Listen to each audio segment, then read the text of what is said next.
In section 19, we're looking at a third method that we can use to solve systems of equations. So we've already looked at tables and graphs. We've already looked at elimination. Now we're getting to a method called substitution. So we have two models of this substitution process. Now, what the idea here is that we're going to take one of those variables and get it by itself so that we can swap it out in another equation or substitute it. Looking at our model 1, we have two equations in the system, y equals 4x plus 2 and y equals 2x plus 4. First thing I identified here is that y was indeed by itself in our first equation, and it just so happened to be the same in the second equation. What that means is wherever I see y, I can replace it with what it is. It is 4x plus 2. So take that y out in the second equation, that's what we're showing in this step down here, and replace it with 4x plus 2. This will give us a new equation that we can use to solve for our missing variable. Now, when the variable is already by itself, it makes it really easy. Systems are solving by substitution. It's pretty straightforward. However, in a problem like Model 2, we don't have a variable by itself quite yet. So we have to do a little bit of legwork to do that. What I did notice, though, was that x was pretty much kind of by itself with just one little thing attached to it. We did not have a coefficient, and that's going to be key. So to get x by itself, I've got to move this negative 3y over. So to do that, I add 3y to both sides, and it moves over to the right-hand side as a positive 3y. So now I have the equation x equals 3y plus 4. Now that x is by itself, I can substitute out. I can say, well, if I know what x is, it's got to be the same thing as 3y plus 4. I can replace it. Now here's something that's very important when we're doing substitution, is that generally speaking, unless we have other information to tell us otherwise, when we substitute in, we're going to put that in parentheses. Because eventually what's going to happen is we're going to need to distribute that 2. We want to make sure it's 2 times 3y and 2 times 4 to get there. So in these problems here, we're to solve one of the equations for a single variable. It doesn't matter which one. Sometimes they're already solved. Substitute that equation into the other, creating a single variable equation. You need not solve the single variable equation, and two model problems were shown above. So problem number 3, looking at the two equations, we already have x by itself. So wherever I see x, I can replace it with what it is, which is y minus 3. So take that y minus 3 and plug that in for x in parentheses. And that's all we're going to do, because we're just setting up the equation. We're not solving it yet. We'll do that in the next activity. In number 4, we don't have a variable by itself. So we're going to need to do a little bit of work to make that happen. I'm going to key in here on this negative y, because there's really not much of a coefficient in front of it. There is a 1, but that's okay. It's a negative 1. We'll take care of that.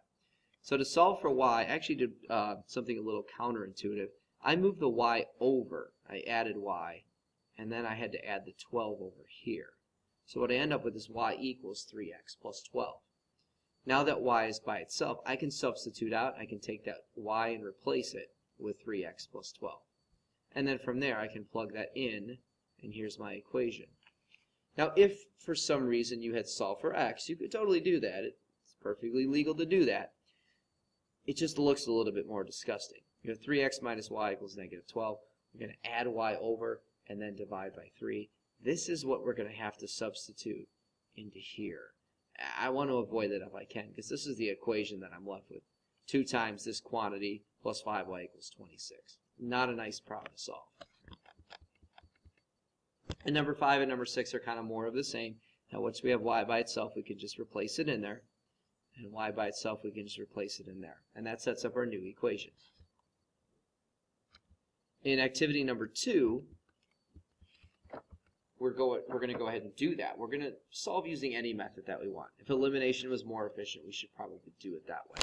So on number 1, actually number 1, number 4, number 5,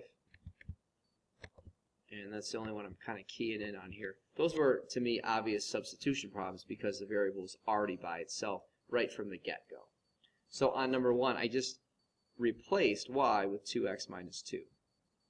Then I've got my new equation down here. Combine like terms. Solve for x, you get 2.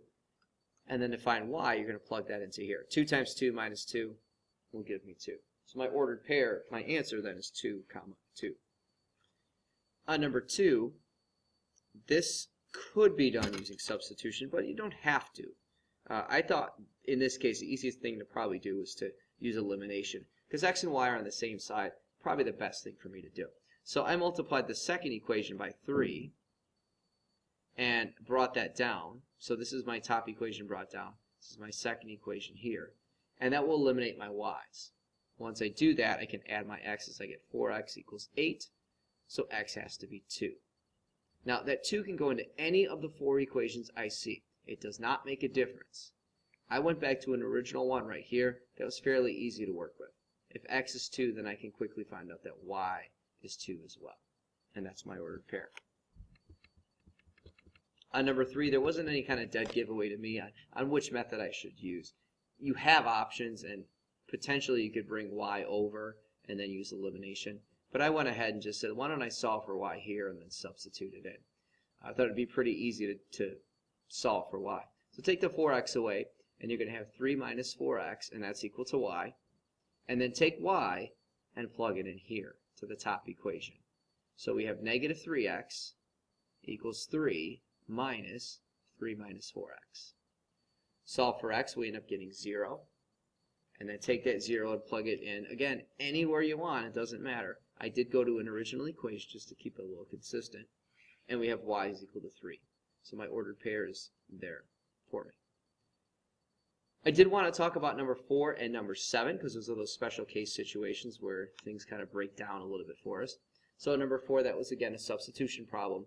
And we have to be extremely careful when we plug in what y is, the 5x plus 4, that we do put that in parentheses. Otherwise, we're going to get a kind of a misleading answer here. So when I plug that in, then I have to distribute the negative. I have 5x minus 4 equals 4. The 5x's cancel, and I'm left with negative 4 equals 4. And that's definitely not true. Now, if I didn't put this in parentheses, I would probably think that 4 equals 4, which is true. But because I'm left with a false statement and no variables to back it up, my answer then would be no solution. Negative 4 can never equal positive 4. And then number 7 was our other special case. Elimination was, I think, the best choice here. I chose to go with the y's. So I multiplied the second equation by 2, this guy right here. And when I do that, I'm going to have 4x plus 2y equals 12, which I brought down here in the blue. This equation is just right down here in the green. When I add these up, I get 0. They cancel out. And I do the same thing on the other side, and I also get 0. So I've got a statement here that is definitely true. 0 does equal 0, and no variables left. And that would be infinite solutions. It's always going to work. No matter what x is, I can find a y value that will make it work. And activity 3 is kind of just a quick activity here. Basically the choice of method. What would you use to solve the system of equations? And again, you have a choice. You have a lot of tools available to you to be able to solve this. So it's a matter of which one do you want to use, which one seems the easiest. Looking at the first system of equations, there's 4 different ways to do this. We have a substitution for y, a substitution for x, an elimination of x, and an elimination of y. Now, if I'm looking at those substitution problems, I'm a little intimidated by them, and that's not a good thing. I want to get rid of those fractions if I can. I don't really want to introduce them if they're not there to begin with. So I think I'm not going to do substitution for this particular system, just based on the fact that those numbers right there, those fractions, I don't want to deal with that. So elimination seemed like a pretty good choice. And again, it doesn't matter which one you get rid of. Get rid of x or get rid of y. It doesn't make a difference. And the reality is it doesn't make a difference which type of method you use to solve. Because in the end, we get the same answer, 2 and negative 1. Problem number 2, same idea. We have this system of equations, and in this case, substitution doesn't look too bad. We could bring over the negative x, make this work. Bring the negative 4 over, divide by negative 1, and we're left with this equation for x. We could substitute that in. Not too bad. We could do the same thing for y, and it's not that challenging of a problem. Elimination still seems like a pretty easy method to use. All right, we can just plug those in and go. We get the same answer no matter what method. On the third one, we'll make this the last one here. Realistically, I think all methods work kind of equally in this case. My personal preference was method number 2, substitution for y, because y is already by itself. It's negative 6x plus 21. We can just take that and plug this into here, and we can solve it. So we'll have negative 5x plus 21 equals 6. We can find x, and then take that x to find out what y is equal to. You could substitute for x. You could eliminate for x. You could eliminate for y. Again, you get the same answer. It doesn't make a difference. And then the last thing I want to show you was just the kind of the setup, because this is what the practice set will kind of be modeled after. You're going to select what options or what method you would use to solve. And again, there's not really a wrong answer, but there's better answers than others. So for instance, on number 1, I really don't think I want to do anything with substitution. It seems like it's going to make things a lot more challenging than it needs to be. Same thing with number 2. Elimination seems like a better choice than any others. But we get into some of these other ones, and substitution could potentially work if we're careful.